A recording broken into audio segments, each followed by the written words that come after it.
Perfect. I think we are all connected right now. Bear with me, please. Not sure why my virtual background disappeared. I need to put that on. Oh,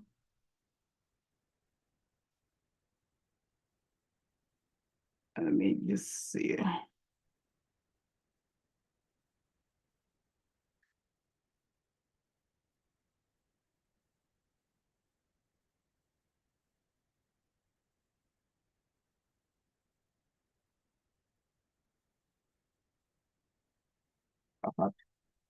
Should be good. All right.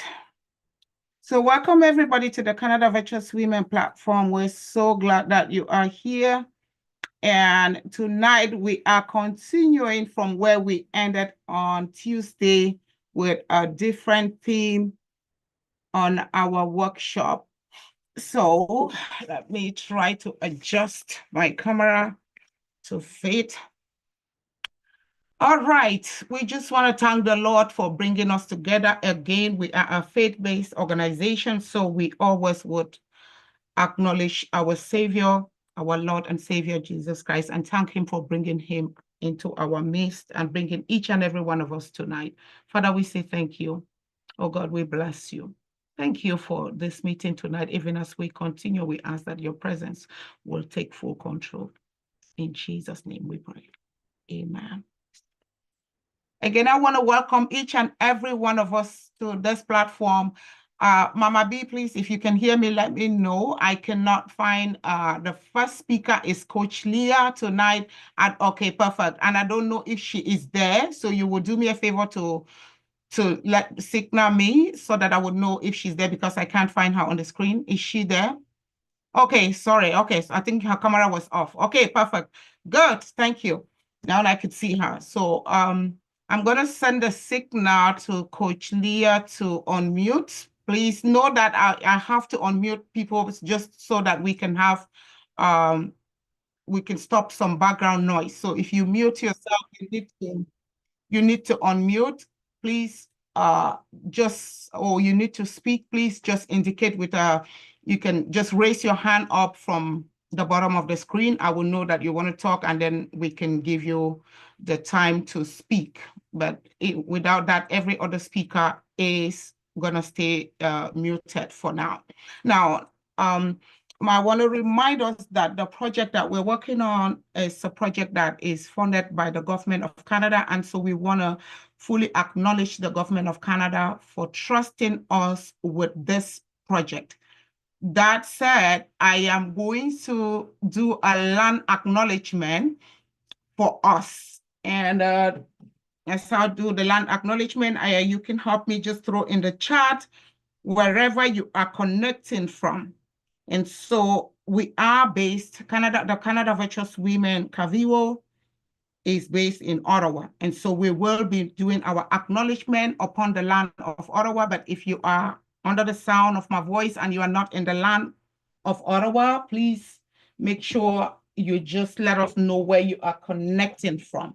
And so we are honoring the Anishinaabe Algonquin Nation, First Nations, Inuit and Métis Ottawa is built on unceded Anishinaabe Algonquin territory. The people of the Anishinaabe Algonquin Nation have lived on this territory for millennia.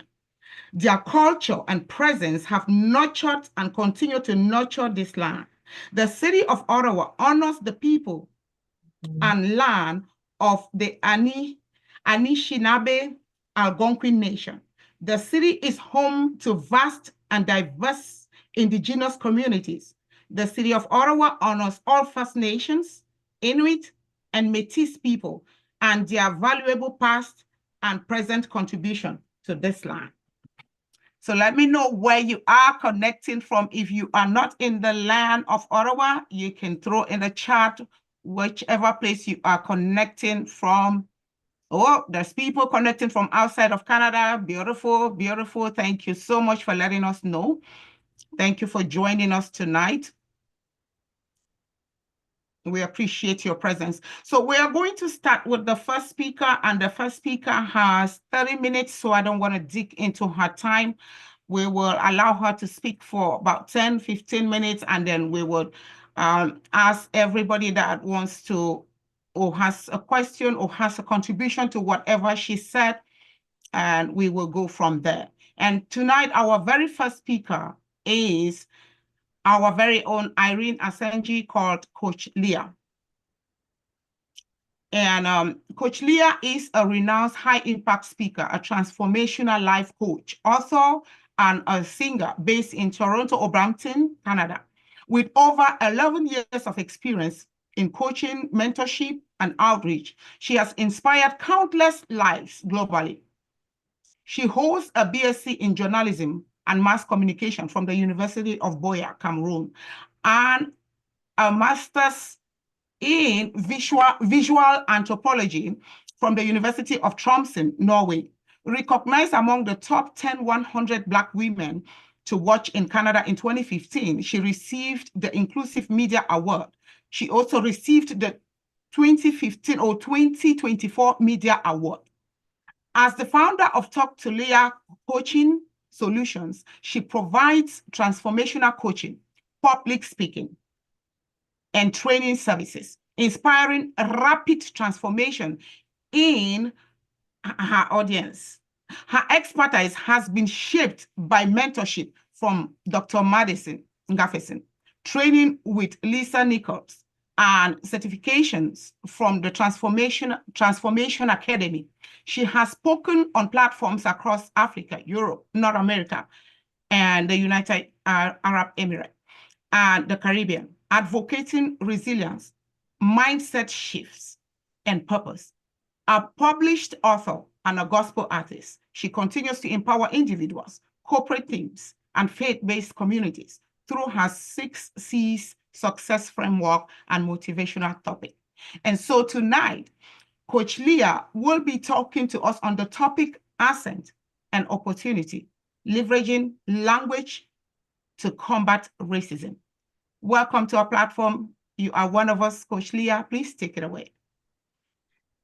Well, thank you very much, Sister Adele Ejang. Thank you very much. I just want to use this opportunity to once again thank the Canada Virtuous Women for giving me the honor to be on board today on this very remarkable, life-transforming initiative of creating a platform for conversations that would foster unity in Canada. There's nothing like unity. And our voices are relevant at such a time as this. So I find this an honor to be able to put my voice together with yours and many others on this platform to unite Canada, unite Canadians, eliminate racism. And racism cannot be explained without the mention of language. Before I proceed, I would like to invite all of us to be part of a disclaimer and commit as follows. If you could just put your electronic hand as I read this in acknowledgement. Every reference to ethnicity or particular groups, cultures, or languages is solely for educational and informational purposes and should not be considered as a slur.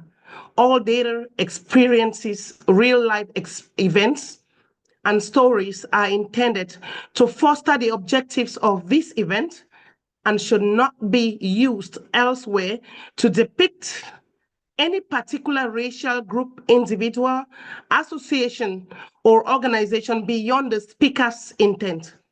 None of the aforementioned and more shall be modified to misrepresent the speaker or this platform or target any vulnerable minority groups or individuals.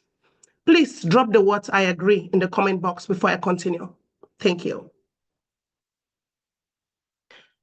This platform is a no judgment platform. Thank you very much. Before I continue on the topic, once again, the topic is accents and opportunity, leveraging language in combating racism. in Canada. The Oxford Online Dictionary describes accent as a distinctive mode of pronunciation of a language, especially one associated with a particular nation, locality, or social class. Therefore, to combat accent-based discrimination and racial hate, it's crucial to recognize accents as integral components of language and communication, and thus parts of our social fabric. Accents play a significant role in shaping personal and cultural identity. They serve as identity markers, and we are often perceived not only by who we are, but by how we sound.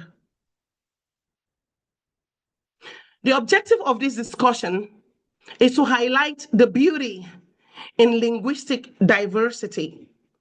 Rather than viewing linguistic diversity as a limitation, it could be, yes, I agree, but we are embracing its strengths and considering them as beneficial to us as a society. It's essential to understand that the phonetics and phonology of every language, including English and French, that happen to be the official languages of Canada, are rooted in cultural foundations. Background and statistics. Canada has a population of 40.1 million inhabitants as of October 2023. There are more. Over 196 languages are reported in Canada, including the official languages of English and French, indigenous languages, and immigrant languages. 4.6 million Canadians predominantly speak a language other than English and French at home. In particular, 1 in 4 Canadians in 2021, from the census of 2021, or 9 million people had a mother tongue other than English and French, thereby falling within the linguistic minority.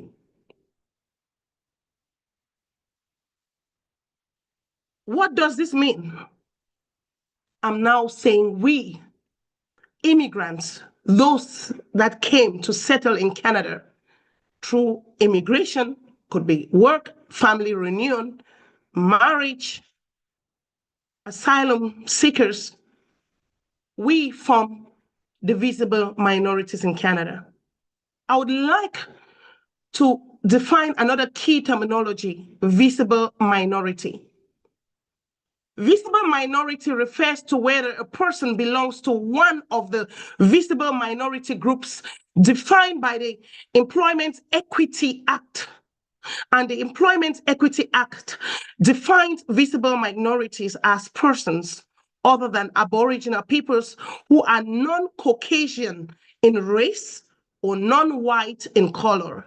The visible minority population consists mainly of the following groups: South Asian, Chinese, Black, Filipino, Latin American, Arab, Southeast Asian, West Asian, Korean, and Japanese. And then we have opportunity. Opportunity in this case refers to socioeconomic, political, and employment access opportunities. Very crucial for our discussion today. So, now that we've talked about this little background, why is it relevant for us to talk about racism in terms of linguistic discrimination? It is relevant because we have a history that has been recorded in this direction. I'll take us to 1604 with Mathieu da Costa, a multilingual interpreter who became the first Black person on record to land in Canadian territory. He was instrumental in the anti-Black racism history that developed all the way to the 21st century. And then I'll bring us forward to 2021, where the Court of Appeal cases in both Nova Scotia versus Anderson in 2021 and Ontario versus Morris in 2021 recognized the reality of anti-Black racism and systemic discrimination in the criminal justice system and its impact on Black people in Canada. And then in 2022, we have the Halifax Declaration for the Eradication of Racial Discrimination, which was issued following the National Black Canadian Summit in 2022. This summit is a flagship program of the former Governor General Mikael Jean's foundation. Why am I talking about this? It is important for us to talk about this because it existed, it continues to exist, and there is no doubt it will exist again. However, racism against Indigenous people and other ethnic groups does not depend solely on the government of Canada and its initiative. It depends on individuals. We have a responsibility. We can look back to the European colonization that brought the arrival of European settlers in the 16th and 17th centuries. That marks the beginning of significant cultural and linguistic changes in Canada, and the indigenous languages that were marginalized as European languages, English and French, became dominant. But we should not forget that the greatest problems that immigrants face in Canada, or visible or minorities, linguistic minorities face in Canada as a result of labels, stigmatization, segregation, disunity, isolation as a result of how they sound. And because of the way people sound, they are being prevented access to opportunities. I'll give you an example. When I came to Canada with hopes of joining the mainstream media. I had big dreams. I was a broadcaster in Cameroon, a communication director. And when I came to Canada, I was excited. I was not interested in living in Europe. I went to Europe, studied, completed, worked in England, after Norway, but I continued to pursue my course as a landed immigrant to live in Canada. Coming from Cameroon, where we were bilingual, and I'd studied French, even though I was an Anglophone. I loved French. I was very intentional about French. I knew that Canada would be the best place for me. And of course, Canada still is my home, my second home from home. But when I came, my excitement bubbles were punctured with the nasty reminder, the unfriendly lies that my accent was not good enough for the mainstream media. I was told, and I believed, that I would never be accepted on CTV or BBC or even CNN because my accent was not the type of accent that was welcome in mainstream media in North America. I accepted the lies. I settled for customer service. I believed it. It punctured even my confidence to the extent that I thought I wasn't good enough to fit in that community of media personalities because of my accent. I navigated my first decade. I found other areas where I could use my communication in public relations, customer service from one organization to the other, HR, one organization to the other, later on as an agile team lead, and then also found a path in project management. But deep inside of me, I still had the doubts that I was good enough for mainstream media because I was told I wasn't good enough. So I had the audacity to keep going, I kept going. I had the audacity to keep speaking, I kept speaking. I had the audacity to keep integrating, I kept integrating with people that were different from myself. Being a people lover, not because I'm a people pleaser, but because I love people as God has called upon us to love everyone, even if they are different from us. Jeg snakker norsk, I speak Norwegian. Ich spreche Deutsch, I speak German. When I meet a Chinese, I am quick to speak to them a little Mandarin that I know. If it's the beginning of the year, I would say Xin Yen Kwa Le, which means Happy Chinese New Year in Mandarin. When I go into a Vietnamese nail salon for my spa, I am quick to tell the lady, the guy, you are a pretty lady in Vietnamese. And when they're done doing my manicure and pedicure, I never forget to say "Nkomang," which means thank you. So language has a way of bringing the people that have isolated us from themselves closer to us. There is power in being intentional in learning a language other than what we know. Bridging the gaps that society has imposed on us from generation to generation with our intentional, authentic love stream flowing from our hearts through our lips. European colonization came and imposed English and French and made it the official languages in Canada. Yes, however, there are other languages.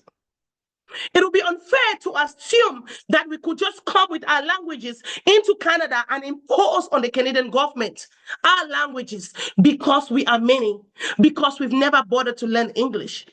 May I remind you that when I applied to come to Canada as a landed immigrant, in spite of all evidence that I had studied from elementary level to post-secondary level in English and also in French, I was made to still prove my proficiency by writing the IELTS, the TOEFL exams, test of English as a foreign language, and also test d'évaluation française.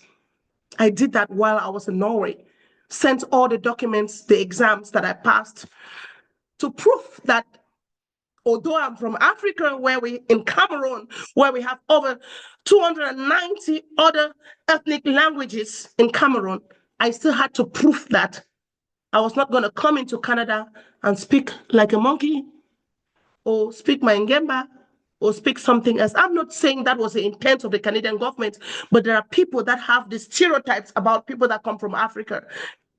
They're surprised when you told them that you studied in English or in French. They're thinking the first time that you come into contact with English and French is when you landed on Canadian soil. How wrong. But we, not making an effort as a minority community, not just African, but Asians, Latinos, Filipinos, not making any effort to learn English and French, the two languages that unite us as a people at the official level, we are reinforcing the stereotypes. That notwithstanding, no ethnic group, people, organization, or institution have any legal right whatsoever to marginalize a people because of their accent.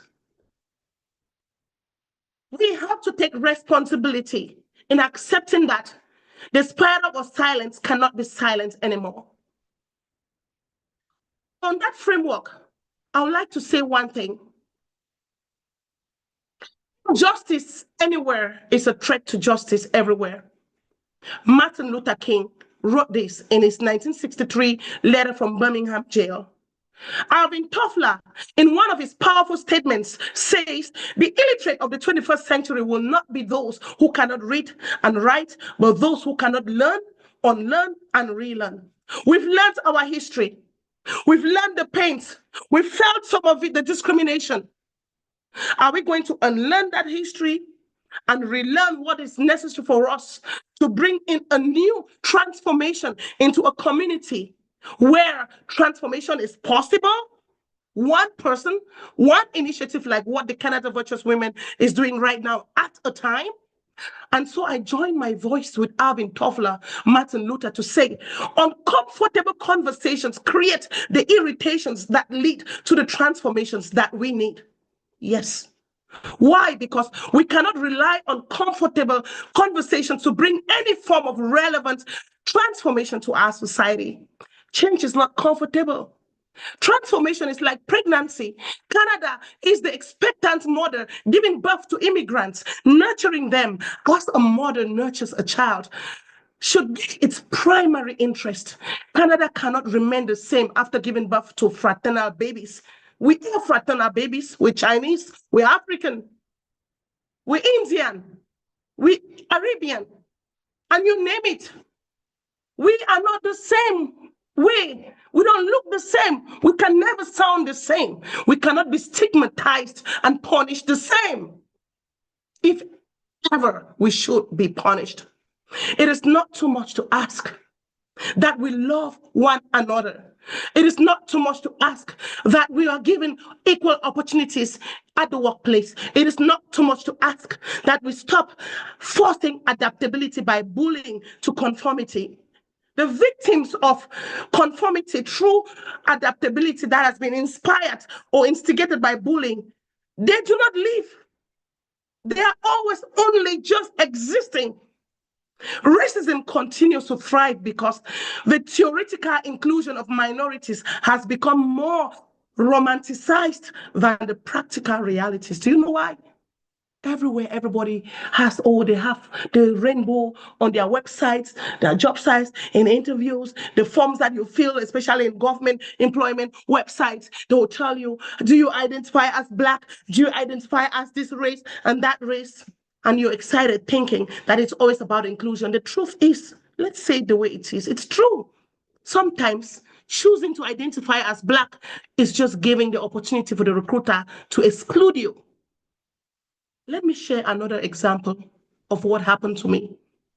In 2021, I applied for a compressed second master's program in public policy at an Ivy League university in Canada that I will not mention. That was supposed to be fully funded. My intention was to complete a program and be able to influence immigration policies around visible minorities of African descent in Canada. The minimum requirement was a bachelor's in communications, journalism, or political sciences, or other social science disciplines with work experience as an added advantage. I applied. I far exceeded the minimum requirements. My former professors in Norway, in my University of Tromsø in Norway, were excited. One of them wrote a recommendation letter for me. And one of my senior professors from the University of Boya, who has great experience in these domains and has been mentoring me as well, was so excited to do a referral for me. He was like, Irene, this is done deal. You got this. I was pumped with excitement. I was contacting the institution, communicating, did my applications and everything. Guess what? I kept checking my dashboard for updates on my application process, and it kept telling me pending, pending, pending. And then I saw the first deadline where we're supposed to have received, especially those that wanted a scholarship would have already received some notification. It kept saying pending. And then I looked at the orders, it kept saying pending. And then one day I got an email. Unfortunately, you were not accepted into this program because one of your references refused that they do not want to recommend you. Big fat lies. Guess what? My references loved me so much. They were excited, and each of the referral letters, they BCC'd me while they were submitting. Unbeknownst to this Ivy League institution, I already got copies of my referral letters and I was waiting for them. And I also got screenshots of emails indicating that they had submitted on my behalf the application and the referrals. And all I was waiting for was my admission. One more time, my excitement was punctured. And I asked myself, why? And one of my professors told me, Irene, I can tell you for sure they don't want you. They can't stand seeing a face standing someday talking like Mikai Jan. Unfortunately, these are some of the truths that we have to talk about, the uncomfortable conversations we have to talk that will create some irritations in people that do not want to hear this so that transformation can happen. Truth and reconciliation only happened for South Africa because people had to talk about the truth. They had to show their scars. Some of the scars could not be seen and heard because they were inside. We have to talk about these things. This could have been because of my accent, I don't know. But I can say one thing for sure. It was a systemic and institutionalized racist attempt to alienate me from opportunities that will make me as a Black person shine and represent my community.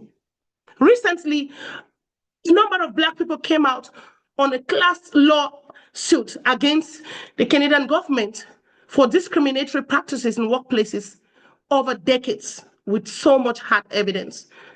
I want to say it's not all about the crybaby tendency. We're here to also celebrate the efforts of the Canadian government in even giving us this platform to talk about this.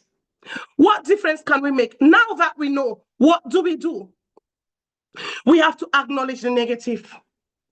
We have to turn the negative into positive, turn the pain into purpose. We have to forgive. We have to instill love, be motivated by love. Love is patient, love is kind. Love keeps no records of wrongs. Let's be patient with those who are not as eloquent as us. Let's be kind and accommodating of those who are struggling to switch between 2 or 3 languages in order to be heard and understood. Let's use our eloquence to speak for the voiceless and not intimidate and silence the voiceless. Let's empower, inspire, and lead others to their best versions by introducing opportunities to learn in love, one with love, rather than bully them with hate, to learn and retaliate. Let's break the spiral of silence and the vicious cycle of passive aggressiveness among minority networks by transparent, authentic love. Let's implore truth and suppress lies. My call to action today starts with you, the individual. You've got to be intentional. When you come to Canada, don't just look for people who speak like you, who look like you. Connect to people side of your diaspora community. If you are from China, don't be quick to run to Markham and live at Chinatown. Challenge yourself to go to a place like Brampton and connect with people that speak Punjabi, Hindi, and Urdu. Schools. When you're going to school, don't just look for people that have schools that have the most Black people or the most Indians or the most Chinese. Go to schools that emerge. Leah, please pause. Sorry, please pause. There is an infiltrator. If you're a co-host, please remove the person called Jaden. Can you remove them? Please do not click on any link unless I give you the go-ahead to do so. Don't click on any link. Can you remove that person called Jaden? There's some people. I removed one and they have come back again with a different name. So please pay attention. Sorry. All right. Coach Leah, I'm sorry. Go ahead. No problem. Thank you, ma'am. So my call to action to us as individuals, when you look at someone, they don't look like you, they don't sound like you, don't focus on their accents in a negative way. Find out, where do you come from? Don't say, where is your accent from? Just say, where do you come from? How do you say good morning? Let me tell you, I speak many snippets of many languages, not because I'm trying to fit in or I'm struggling to be accepted, no, but because I want to be proactive. I can save my life with languages. I went to Dubai in an Indian restaurant and I started singing Hindi. And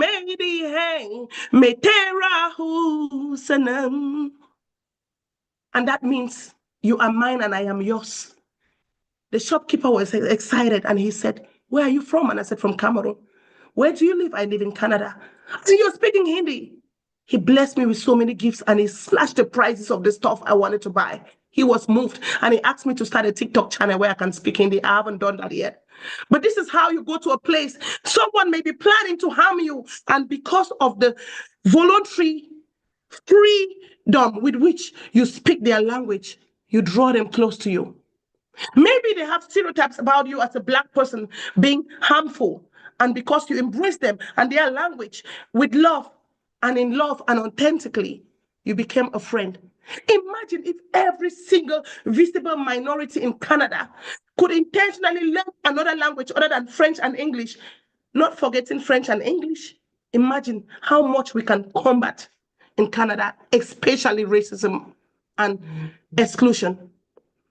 Get up one day and decide to install the app called Duolingo on your phone.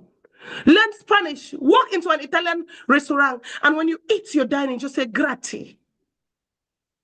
When you see a Punjabi person around your neighborhood, tell them, Swagata hai, welcome home. When you see someone celebrating a birthday and you know that they are German, just say, Schönes Geburtstag. Believe me, you don't have to say many more languages. That icebreaker is a conversation starter that fosters unity among our communities. At your workplace, don't be focused on the fact that people are isolating you. Be the first to run to people. Trust me, love has a way of breaking barriers. No matter how hateful someone is, the more love you show them, that love can never fail. You are gradually sowing seeds of unity and inclusion without knowing. I am not saying we should manipulate people to get things with languages. I'm not saying we should force people to love us, but I'm saying every intentional, well-meaning effort towards embracing the cultures and the differences of others would go a long way beyond this Zoom room. Learn a new language today. Take an individual responsibility. Start learning from your landlord. Fluently bilingual, but also richly multilingual. Parlez fréquemment en français si vous êtes francophone. And speak as frequently as possible in French if you are an English speaker. Do not reinforce stereotypes by thinking small. If these people are known as people who can only work in warehouses, take the initiative to build yourself up to the level where you can be anything and show that you can by being one. Do not reinforce those stereotypes that look at you as people that are always complaining. Reverse the complaint and propose solutions. You may have come in as a medical doctor. Don't end up as an Uber driver, irrespective of the barriers that help people to convert their foreign-earned credentials into Canadian system requirements. Don't quit your dream simply because your accent is denied. Don't go to a warehouse if you were meant to live out your purpose as a public policy maker and agenda setter. Keep speaking until your tongue becomes comfortable speaking English or French and any other language. Don't be ashamed of your last name. When you are relevant, others will do all it takes to pronounce the 10 consonants and 3 vowels that comprise your Yoruba name. No need saying your Canadian name is Vicky when your name is Vikramanashanta. Don't apologize for your uniqueness in speech and sound. Keep adapting, learning, and improving. And know that it's okay to become Canadian, but your difference is what makes Canada great. And for public and private corporations, I plead of you, implement a zero tolerance for racism. Although there exist policies with the Ministry of Labor with regards to workplace health and safety policies and discriminatory practices, let this be practical and not just theoretical. Window dressing doesn't clean the toilets. I repeat, window dressing doesn't clean the toilets.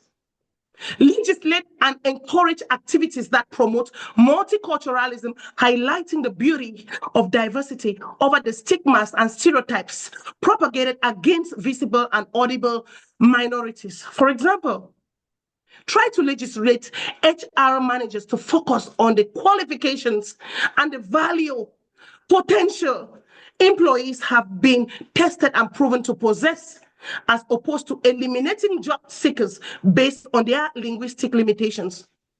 We can all hide behind job requirements and claim in the usual blanket statement, sorry, we are unable to move forward with the hiring process because we found a more qualified candidate, whereas the same job remains posted on the career site 3 months down the road, waiting for the perfect white face or the perfect accent to apply, even without credentials. If this is not systemic zero tolerance, I wonder what it is in some cases. Let's hire coaches and trainers as myself to come into your company and train stakeholders and teams on how to create and run events that foster mutual respect and lead to highly motivated and high-performing teams. Let's evangelize the values of respect for linguistic differences in corporate cultures and find strategic ways of educating clients and other external publics on your zero tolerance stance against linguistic discrimination and all the byproducts of racism. Imagine if you told your business to business environment stake who will not tolerate anybody calling into your company and insisting to speak to someone who speaks like you. Believe me, they'll get the message with time.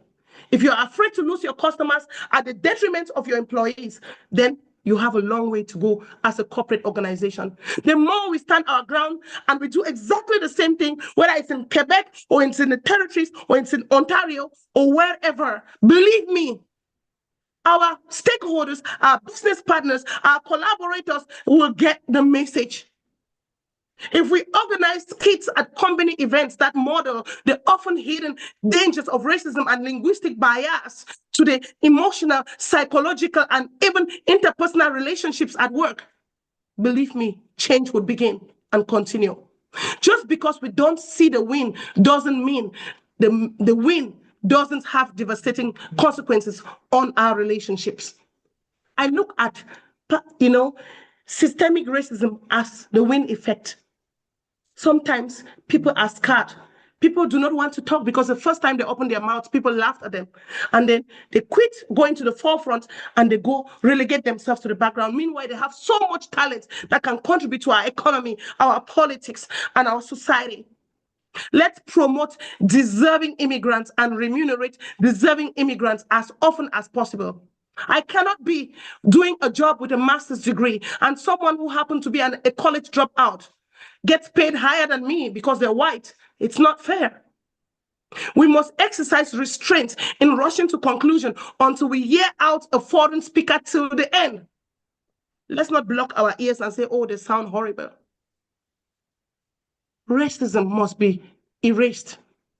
It may be subtle, it may be disguised through a job termination without cause, a job denial, and admission into a high-profile university, as was my case, for a white-collar career. A comment such as, transfer me to someone who speaks English, or I cannot provide my credit card to you because I don't think you're in Canada. Where are you picking my call from? But its effects on self-confidence, desire to stay visibly and audibly relevant, the will to remain active, the necessity to remain visible, and the determination to pursue a meaningful career or venture that could impact and change the lives of many Canadian residents should never be aborted. Imagine the voices, the many voices that have not yet heard because of their accents. They've not been heard. Imagine how many neighbors have died because they couldn't ask their immigrant neighbor for help, just because they are not patient or tolerant enough to hear them speak. Imagine how many businesses have missed out on great talent just because the audiobook was rejected because the foreword was read by an accent they disliked. Imagine how many kids have missed out on the opportunity to make new friends from foreign lands and exchange conversations, understanding that we are all beautiful irrespective of how we sound or how we pronounce. Imagine how many Canadians have missed out on opportunities that build character and embody the virtues of love, compassion, oneness, inclusion. Alas, this generational curse of racism may never be broken if the younger generation is taught little or nothing from their kitchen tables, the essence of inclusion and acceptance of people different from us. But there is hope today. That's why we're here. We can be colorblind. We can decide to be colorblind. See no color in all colors and accent deaf. See no accent, hear no accent in all accents. My challenge to you today, brothers and sisters, be the change. Don't just bully others to change. Adopt a new Canadian language once again. Don't just disinherit your native accents. Use your language to enlighten, not to discriminate. Use your language to embrace others, not to disgrace them.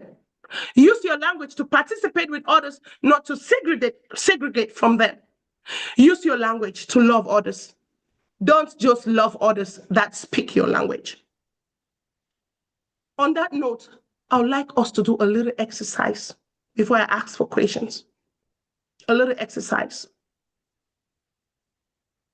Let's be time conscious, please. We are at 45. We still have 2 speakers, so please be real quick about it. I'm not sure we'll have room for questions.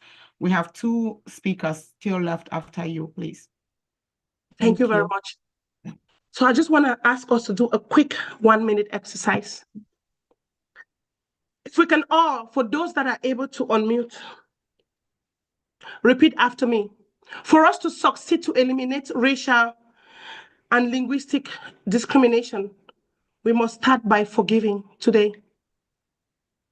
Repeat after me. I forgive and I let go I forgive and I let go. Every hurt Every hurt as a result of my actions. as a result of my actions. I forgive and I let go today. I forgive and I let go today. Every discrimination Every discrimination as a result of my race. as a result of my race. I pre-approve for forgiveness those that are yet to discriminate against me. I pre-approve for forgiveness those that are yet to discriminate against me. Put my spirit up, I put my spirit up, ready to embrace ready those that are different from me. to embrace those that are different from me. I will learn patience today. I'll learn patience today. To tolerate those that do not speak as eloquently as myself.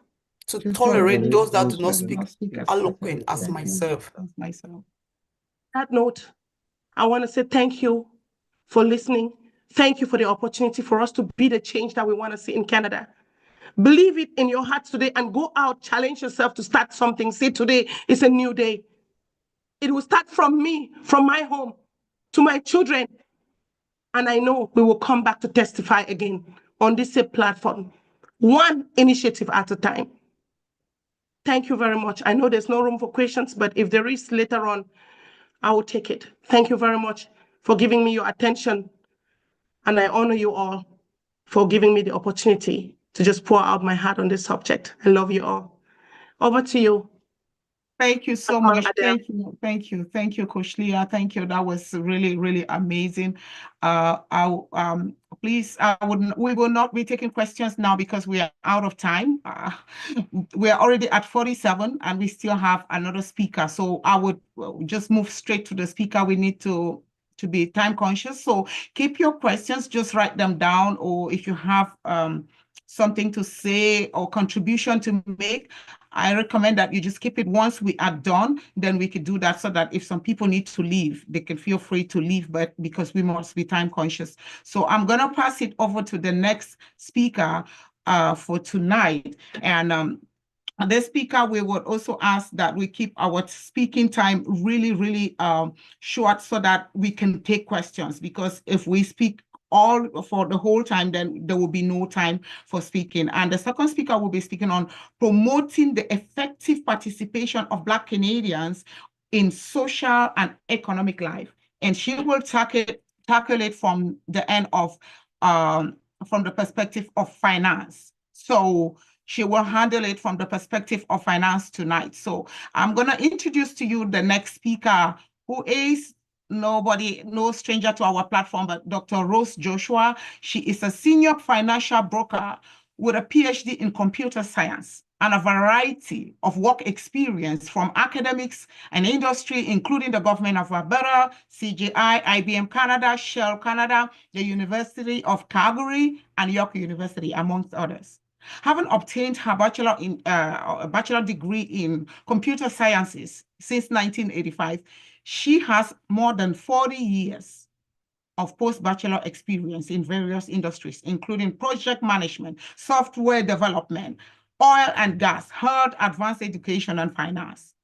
And her master's in psychology sets her apart as her psychological expertise comes with added advantage to team management, conflict resolution, workplace and diversity management, and the ability to manage multicultural organizations. Please welcome tonight our very own Dr. Rose Joshua. Please, somebody help me. The co-host should be unmuting her for me, please, if you're a co-host, because I can't find her on the screen. Please, if you are a co-host, you should do the job of just unmuting the speakers for me. Thank you. Is her camera on? Because I can't find her on the screen. Okay, perfect. Okay, thank you. Thank you. Dr. Rose Joshua, please take it away. Thank you so very much, Sister Adeline. Thanks, Canada Virtuous Women. That's a tough speech to follow, Coach Leah. Wow, you're fired up. Oh my goodness. I was like, oh my God, do I get to speak after her? Oh my God, I'm running away.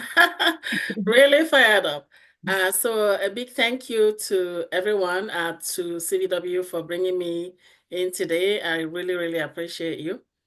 So how much time do I have, Sister Adeline?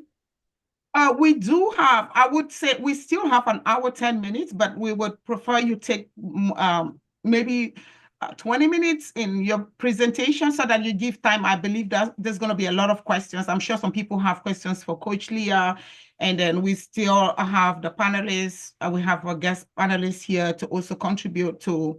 She will be commenting on your presentation tonight. She's also a financial broker. So I will introduce her once you finish. Okay.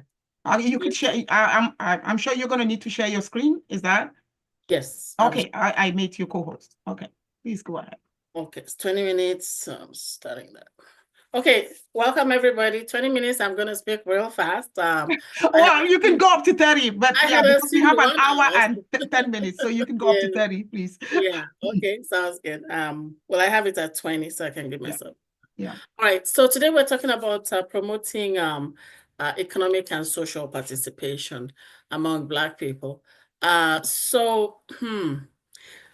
Just I know I'm no stranger to CVW, but if you have not yet looked at my YouTube channel, please go to YouTube. I encourage you to subscribe. Just look for Rose Joshua Finance. Thank you so much. And so let's take a look at the real root of the matter.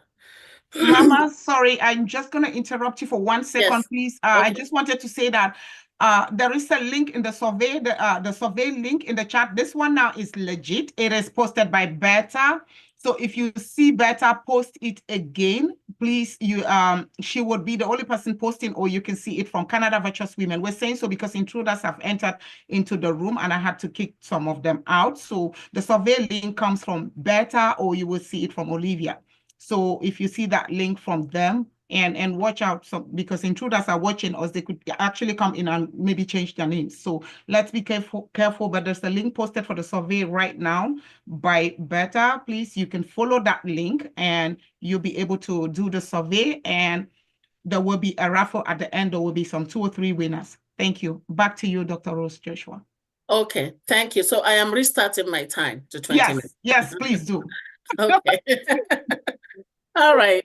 So today we're going to talk about racism, but it's kind of easy to look at racism as coming from outside. So today we're going to look inward, all right? Because wherever we're coming from, I'm from Nigeria. In Nigeria, the Igbos, discriminate against the Yorubas. Yorubas discriminate against the Hausas. And so even within the same ethnic group, there's all kinds of sociological groupings. So that's really the root of the matter. And so we have classism within the same race. We have tribalism, depending on where you're coming from.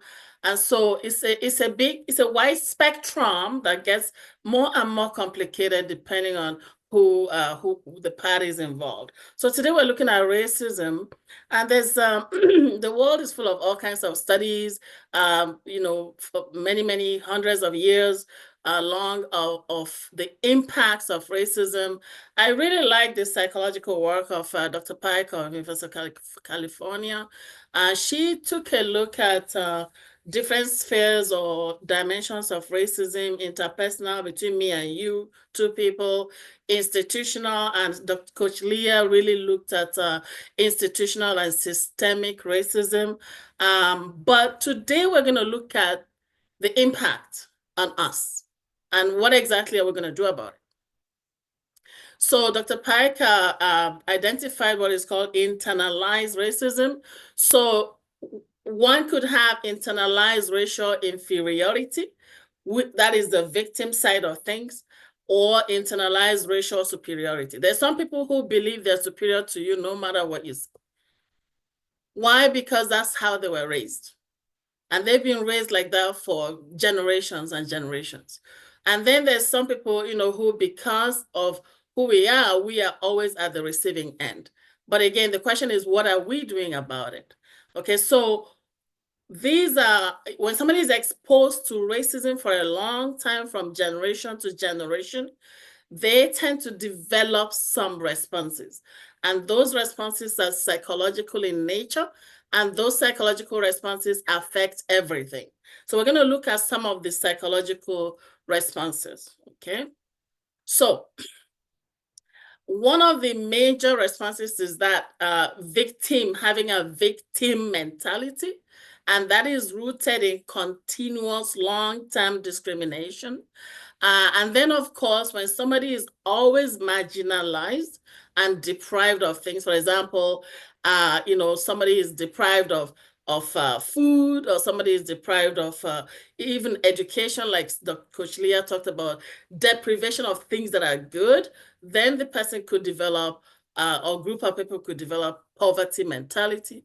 And then, of course, in our particular circle, one of the responses is what is called destructive individualism. Okay, so destructive individualism is it's one that a lot of people don't really consider or don't really spend time on. So what I actually would like to do is spend a little bit of time on that.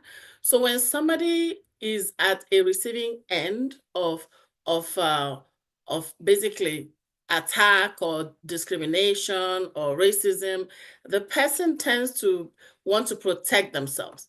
And so the person tends to become self-centered, self-protective. And in becoming self-protective, the person could actually begin to just take care of themselves at the expense of other people or the collective. Okay, so I want you to Google it. Google destructive individualism, because I think that is one of the major things that as Africans we deal with. All right. So let's take a closer look at victim mentality. So when somebody feels like they're a victim, or a group feels like they're a victim, there are different signs that show, and many of them we identify with. We feel overwhelmed. Oh God, this racism thing is such a big deal. How are we even going to begin to attack it? It's a big problem. Okay, we tend to blame others. We tend to focus on the problem instead of looking for ways to solve it. We tend to avoid risk. Oh, I don't want trouble. Let's just let peace reign. And sometimes we have negative feelings like anger, negativity, pessimism, because, oh my God, I can't even venture out because I'm not going to make it. I can't apply because they won't admit me, stuff like that. And then we end up basically sabotaging ourselves, second-guessing ourselves. And so those are some of the things that we're dealing with, all right? And until we actually dig out some of these roots, it may be difficult to move forward, all right? So poverty mentality. Some of the signs of poverty mentality of somebody who is a victim of racism or discrimination or marginalization: now-sightedness. Now-sightedness meaning that, okay, I need to survive now. I don't really know what's going to happen tomorrow. I don't know what's going to happen in 50 years. I need to just survive now. And then we start thinking too small, or in some cases, we want everything now, so it's too big. And we're always analyzing until things are paralyzed. And so we're waiting for, we don't take action until it's too late. We avoid risk. We stay comfortable. We stay in a comfort zone, avoiding confrontation. All right. And I know Coach Leah actually did say to us, we should not stay in our comfort zone. All right. And poverty mentality displays itself in many ways. But one of the key things that I want us to look at is that aspect of distrust, suspicious lifestyle, where we're suspecting everybody because we are self-protecting. So again, it's very, very psychological in nature. And, in order to move forward, we need to address these things. I actually did Google destructive individualism. I don't know if I want to spend time on it. I already summarized it because I had prepared a 1-hour lecture and now I have 20 minutes. So basically Google it. Google destructive individualism. And it's really about protecting yourself at the expense of the collective. And that collective is what we need. We need collective power. And that's where we're heading tonight. So with respect to destructive individualism, when you look at it, it's a case where we're all taking care of ourselves. And so because we're taking care of just me, my family, As a group, we're not cohesive. As a group, we're not working together. And as a group, we give our money to other people. So let me give you an example. I've got to break it to you. I think everybody here knows that Black people don't work together. So until we deal with the fact that we don't work together, we cannot really address racism. All right? I gotta also let you know that Black people tend to prefer to do business with other people, not themselves. You see, the same product is sold by a Black person, the same product is sold by a non-Black person. We take our money to the non-Black person. You need a realtor to buy a house. You need a realtor to buy a house. One is a Caucasian from Remax. Another one is your Black brother from another agency. It doesn't matter. Oh, I don't want them to know what I'm doing. And so we're so secretive and we don't patronize each other. And that secretiveness is what is killing us. Okay, we talk about racism, but we're racist. Even in Canada, we're racist against ourselves. So we've got to deal with it. We have very, very low cultural cohesion. And that's what's killing us. We hide information from one another. Your brother, your sister sees something that is good, they hide it from you. They won't tell you. And then you will see, oh, sister, my goodness, you're shiny. Oh, tell me, show me the way now. They won't show you. And then we're complaining of racism. We cannot fight the outside if we ourselves cannot take care of ourselves. And here's the thing. Until we work together, we cannot have a single voice that will help even one person. Let me tell you one thing. If you go out there and offend one Chinese man today, you better run. Why? Because they'll collectively come together and fight you. If you go out there and offend an Indian person, you better hide. Why? They will collectively come and fight you. But the enemy comes and picks on Black people anyhow. Why? Because there is no collective voice. We are our own worst enemy.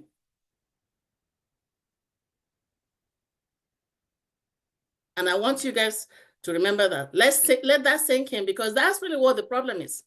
The problem is not, oh, they are racist against us. No, the problem is we are racist against ourselves. So how do we move forward? How do we move forward? We gotta find a way to get past our problems, get past ourselves, and move forward.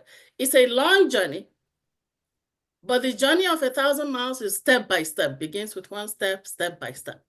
And Rome was not built in a day. But here is the crux of the matter. It is a collective job. It's not an individual thing. We've got to move together. So we've got to find a way to fight racism as we fight bullying. Racism is a form of bullying, all right? And so we gotta figure out, how can we get stronger than the bully? And when I say bully, I'm not talking of a human being per se. I'm talking of the systemic racism that plagues us all. How do we rise above that? How does a little kid, scrawny, skinny kid, get better than the bully? By practicing, by working on it, by doing homework. And so we have a lot of homework to do. So we must focus on getting stronger. We must focus on getting stronger. Our strength against racism is not in swords and in knives. It is in laying down foundations for strength. Financial strength, economic strength, academic strength, all kinds of strengths. Okay? And it's not easy. So we've got to understand that we are not alone with respect to racism. If you look at it, when the Indians, for example, started coming, there was racism against them. But how have they overcome? They've overcome by working together. If you look at the people from Hong Kong, in British Columbia, when they started coming hundreds of years ago to building the railroads, they were discriminated against. But how did they overcome? Working together. And for us as Black people, the story cannot be different. Until we work together, we cannot overcome. So this is not it's not just, you know, just talk. We gotta do something. And we've got to understand that racism is not going away. Racism, by its very nature, is a human thing. I already told you, even where your village, even in your village, in your state, there's discrimination. Okay, so it's not going anywhere. Why? Because those who are racist, those who feel that they are superior, they would translate that to their children. And their children will feel they're superior to your children. And their grandchildren will feel that they're superior to your grandchildren. So it's not going anywhere. We've got to agree that we have to deal with this for eternity. But we've got to rise above it so it doesn't harm us, so that we can actually be stronger. That's what it is. Okay, we must get stronger, and that's the only way. So because we are a Bible-believing organization, I want to give you guys a scripture. If you look at Genesis chapter 27, verse 40, Isaac, in blessing Esau after he had blessed Jacob, said to him, "By your sword you shall live, and you shall serve your brother." Racism is a case where we're serving our brother. All right? "And it shall come to pass when you shall have the dominion that you shall break the yoke from off your neck." The only way we're going to break the yoke of racism is by dominion. Okay? So, how do we dominate? Okay? Basic rules of economic domination. So, we're going to talk about economic domination and social domination, because those are the axes we're looking at tonight. Rule number one, you build wealth. And how do you build wealth? You buy assets, you save. Rule number two, you decrease liabilities. Many times we enter into liabilities to build wealth. You enter into a mortgage, for example, to buy a house. Okay, you enter into a loan, for example, to buy a car. Rule number three, and this is the most critical one, you must protect and cover your wealth and your liabilities. If you do not have the umbrella, forget 1 and 2. If you don't do rule number 3, forget rule 1 and 2. Why? Because you can buy all the houses you want, you can buy all the vehicles you want, you can save $1 million, but if something happens that will attack your wealth, attack your liabilities, and you don't have the umbrella, you're finished. And this is where many of us miss it. We miss it. I've seen people buy house after house after house after house with no protection. This is where we miss it. Okay? So basic rules. You must have the umbrella. So how can we dominate economically? You learn how money works. Most of us are financially ignorant. We save, and we save as much as possible AMAP. We stop renting. I don't have time to say by show of hands here how many people are renting, how many people have rented for more than 10 years. But let's say, for example, you've rented for a year and your rent is $1,500. That is $18,000, guys. You've got to look at the big picture. If you've rented for 1 year and it's $1,500, that's $18,000. If you have rented at $1,500 for 5 years, that's $90,000, guys. Oh boy. What can $90,000 do for you in your hometown, in your village? Until you stop renting, you are leaking money, and that's the biggest leakage in the entire economy. If you're still renting, go talk to Sister Adeline and she'll connect you with me. You gotta get out of renting and you gotta do it now.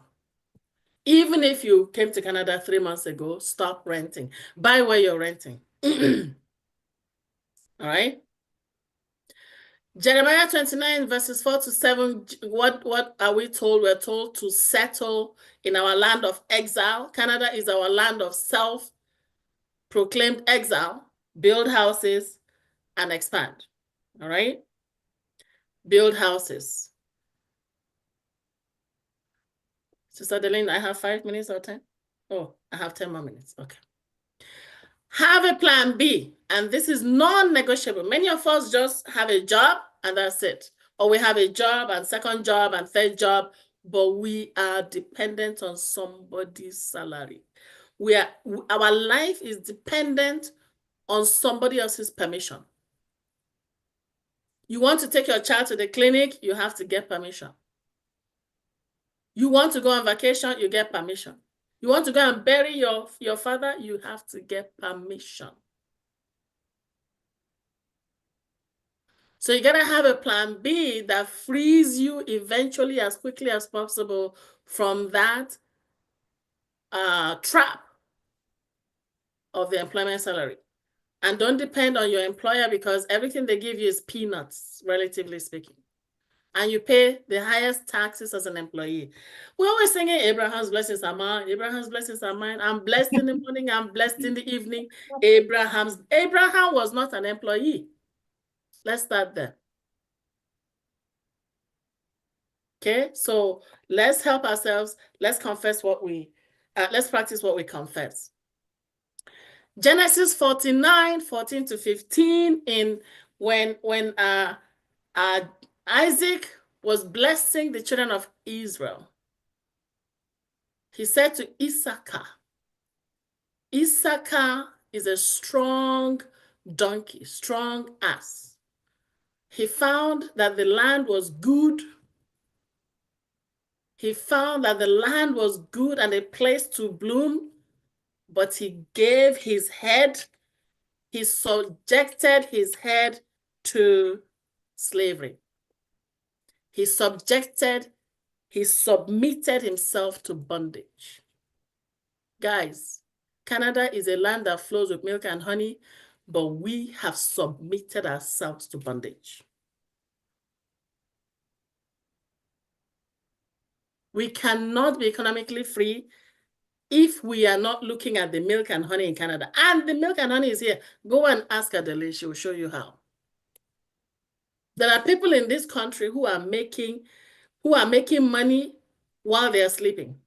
There are people in this country who are making money while they're in Hawaii. We were slaving, job 1, job 2, job 3. Guys, it's not supposed to be so. And we're children of God. The cattle on 1,000 hills belong to him, but we are not living it. So we must dominate economically. One of the biggest keys of dominating economically, I cannot overemphasize it, is that umbrella of other people's money. Insurance is your number one. Above every other investment, insurance is the number one pathway to wealth building in Canada. If you don't understand it, you will make mistakes.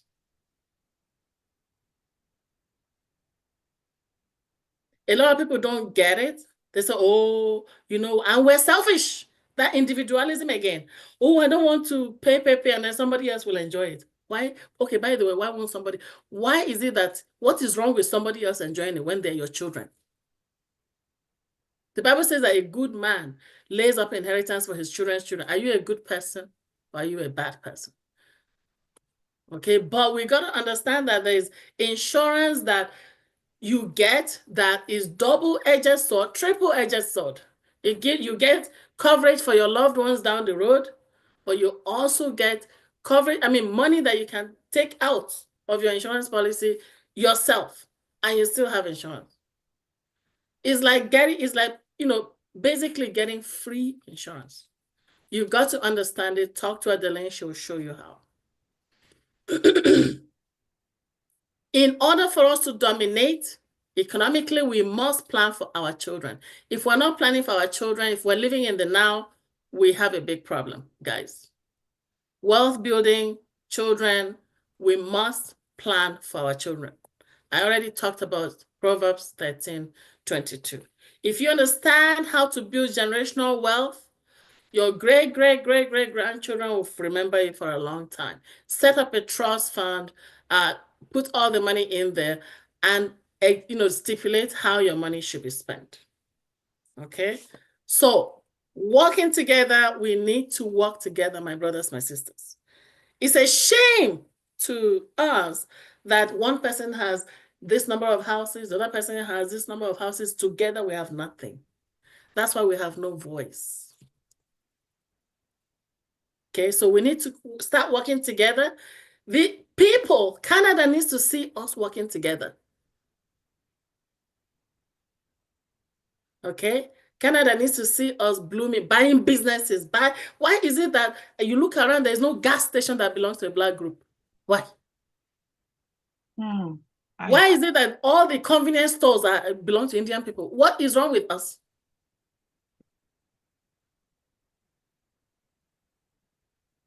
It breaks my heart, guys. It breaks my heart. It breaks my heart. We talk about Black Lives Matter in the US. There is no Black Lives Matter that is done against people who are wealthy. Nobody will go to Oprah Winfrey and do Black Lives Matter with her. Nobody. It's all about bullies picking on poor people. So I just want us to watch a few clips and then I should be wrapping up. Don't have enough time to go through everything, but let's do this. Subject of, I feel like which we can't afford it because, like a lot of us are in poverty, but if every Black person could actually get insurance, life insurance, these companies going to be like, wait a minute, y'all over here had mass murder of these Black men and they all had life insurance. And we got to pay out this money. It was stopped. That was stopped. Yeah, you're right. That was stopped. Subject of, I feel like So what they're saying here is if every Black person got life insurance, the insurance companies themselves will back us. They will stop killing because insurance companies don't want to pay out. Okay? And this one talks about breaking the death cycle. This one talks about investing for your children. I'm skipping. So social domination real quick. Socially, we have to dominate. In order for us to socially dominate, we've got to change the seat of power. If you take nothing away, apart from the umbrella in the economic section, this is what you take away in the social section. Umbrella of insurance and economic, working together collectively, that's two. This one is for social. If you're always at the receiving end, you will never get ahead. We must begin to take the seats of power. We must begin to be the lawmakers. We must begin to be the policymakers that will make, that's the only way we'll make policies that favor us. Because Indian man is not going to favor you when he does his policies. He will favor his people. That's normal, guys. It's normal. Everybody will take care of themselves. So we must focus on higher education. Don't let yourself, or especially your children, don't let your children take academic shortcut. My God, guys. Don't let your children take a 2-year diploma because they want to start earning money right away. If they can go for a degree, have them do a degree. Oh, but you get the degree and then the money is still the same. But here's the thing. Let's say somebody is an engineer and the other one is a technician. The technician can use the instruments, but the engineer does the design. Who designs the equipment? The engineer. Who uses the equipment? The technician. When it comes to design, we need to be in the top. Let's not settle for low-hanging fruit. We must infiltrate the system. We must permeate, get into the board of your school. How many of us here are in the board of trustees of our children's school? Why is it that every time they send your child to school, they're always complaining? Go and be in the board, for God's sake.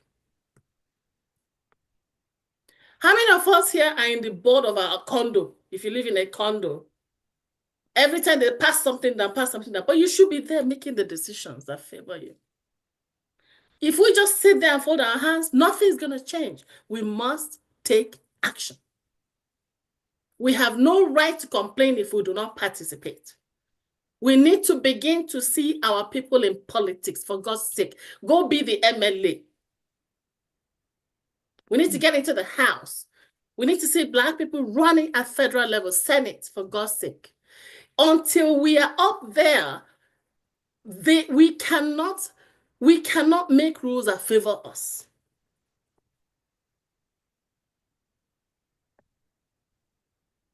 And that's really it. We need to basically plan for our children to be in positions of leadership 10 years down the road, 40 years down the road, 50 years down the road, 100 years down the road. I know that we are short-sighted, but we've got to change that. Until we're thinking far, we cannot put these things in place. So let's empower our children for domination and let your voice be heard. It will take time, but we're going to get there. Next steps, this is just the beginning, and we just must fight. So here's the thing. Do you want to participate, or do you want to bury your head in the sand? If you bury your head in the sand, then stop complaining. Thank you very much. Wow. Amazing. Oh my God. Oh my God. Thank you so much, Dr. Rose Joshua. That's a lot of material in a very short time. I like the way you just compressed it. Before we start taking reaction questions or suggestions, I'm just going to allow one of our panelists to speak tonight and just react to what has been said tonight. And this will be Tanya Hossein. Please, one of the co-hosts, do me a favor to unmute her. Tanya Hossein is a dedicated senior broker in wealth management and insurance planning, committed to empowering her community through financial education, with experience in both the private and nonprofit sectors. She saw firsthand the lack of financial literacy holding many families back. Driven by a passion for change, she now helps individuals and families not only build wealth, but also understand the power of tax-sheltered and tax-advantaged strategies. Her mission is to create a financially informed community where generational wealth isn't just a dream, it's a reality for all. Thank you so much for being with us tonight, Tanya, and please take it away. All right. Well, thank you, Adeline, for this session.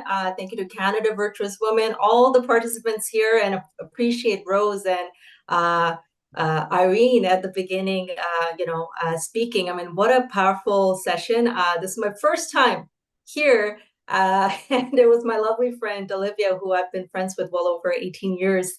She invited me to come out, support this cause because, I've been working in the community development, international development space for over 15 years. My background before I got into the financial industry was in law and human rights. So I double majored in that. I worked in the nonprofit sector, did my grad in nonprofit management.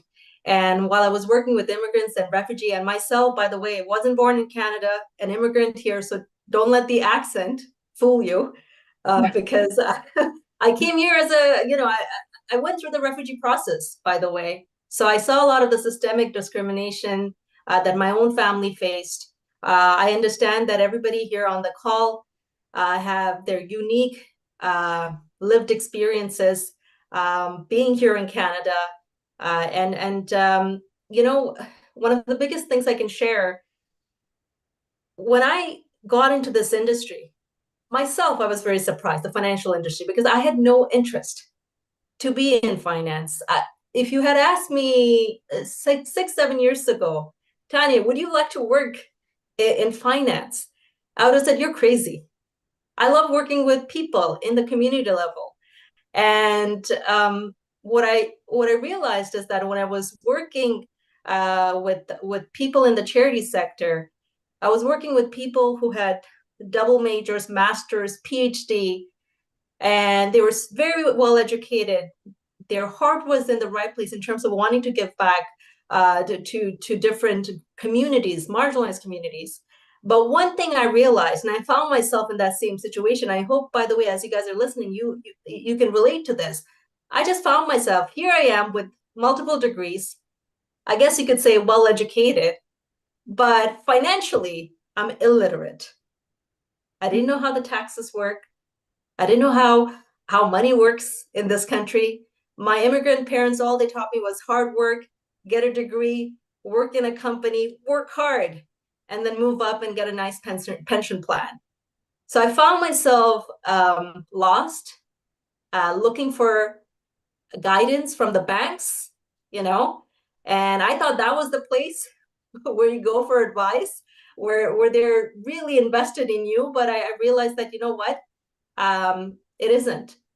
And I was soul searching, and I saw my parents working all their life for decades and not being able to retire, even though they gave everything to Canada. They left everything comfortable, and I'm sure many of you came from great, stable, maybe luxurious places, and then you moved here because you wanted to give yourself, maybe your kids, a better life, but you had to start from bottom up. And I saw that with my parents. I'm like, wait a minute. They taught me to work hard to get a good education and then work for a company, but it didn't really work out well for them. So why would it work out the same way for me? And after doing that for 10 plus years, because I really wanted to follow, you know, be a good daughter, listen to them, I did it for 10 years. I'm like, this isn't working. And all these individuals who've been in the organization for 30 years, 40 years, they don't even know what they have in their RSP, retirement plan, with the organization. So if my mentors in the organization don't know where their retirement is, and these are the 5 people that I'm hanging out with, am I not going to become a byproduct of that? So shall I wait 30 years to go through that process, or shall I start making some changes, right? Finding answers. And that's what got me to, you know, get licensed in the industry. Now I'm a senior broker. You know, what I realized is that financial literacy, financial education is something that every individual, regardless of what community you're from, what cultural background you come from, what age group you belong to, doesn't matter. Everybody has a right to it. And for myself, what I've been doing a lot of is building leaders or individuals from different communities, because you know what, I'm South Asian here, and I cannot be representing and engaging with every single community out there. Yes, I can help clients and people out there, but one of the biggest things I realized is, what if I were to connect and educate leaders or individuals from different cultural communities and let them be the ones, in a culturally sensitive manner, working with their brothers, working with their sisters in their own communities, in their own language. Just like Irene was talking about, language is very important. It creates safe space. It makes people more connected. So it's been such an amazing journey. And I think for any community, including the Black Canadian community, financial literacy is extremely important. You know, having worked with many different organizations, there's a few Cameroonian and Nigerian organizations here in Toronto. I live in Toronto. I've been working closely with, it's important to be out there to teach about this and to make it readily available. So that is it. I know time is tight, but I'll pass it on to Adeline to take it away from here.